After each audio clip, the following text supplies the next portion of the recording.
Hello, Glenn, Karen.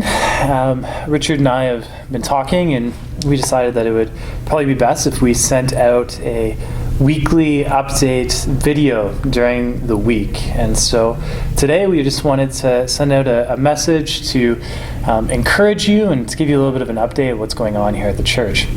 As you all probably know by now, the church has been closed. And when we say church, we want to make sure to emphasize that we're talking about the church building.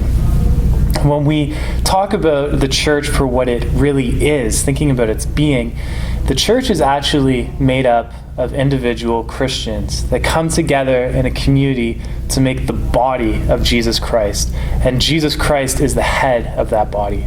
So even though we have closed the church building and the ministries are no longer coming here to meet, and we're no longer gathering on Sunday morning, that doesn't mean that we have stopped the church or that we've closed the church. The church continues to exist as Jesus Christ's body and as Jesus as the head. And so as you are going about your lives in the different areas, wherever you may be, whether you're working from home or whatever the case may be, we encourage you to keep that in mind. We continue to exist as the church body. And so as we gather now virtually, we want to keep that in mind. And so as we're thinking about the way things have changed, we want to think about different ways that we can serve still, whether it means in our community, reaching out to maybe people that are in need, or whether it's serving others virtually. Maybe it means Skyping with friends or family, or maybe it means continuing to meet as groups through Zoom calls, or maybe you can meet people outside and go for walks and talk that way while still maintaining a distance between the two of you. We want to think differently about how we can live our lives for Jesus and continue to be the church during this time.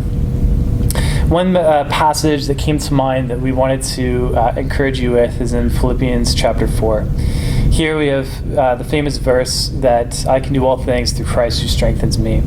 And in the context of Philippians 4, we realize that Paul is talking about difficult times and good times in his life. He says that he knows what it's like to be brought low, to be brought high. He knows what it's like to have plenty, and he knows what it's like to have little. But he says that through all of this, he can be content because it's Christ who strengthens him.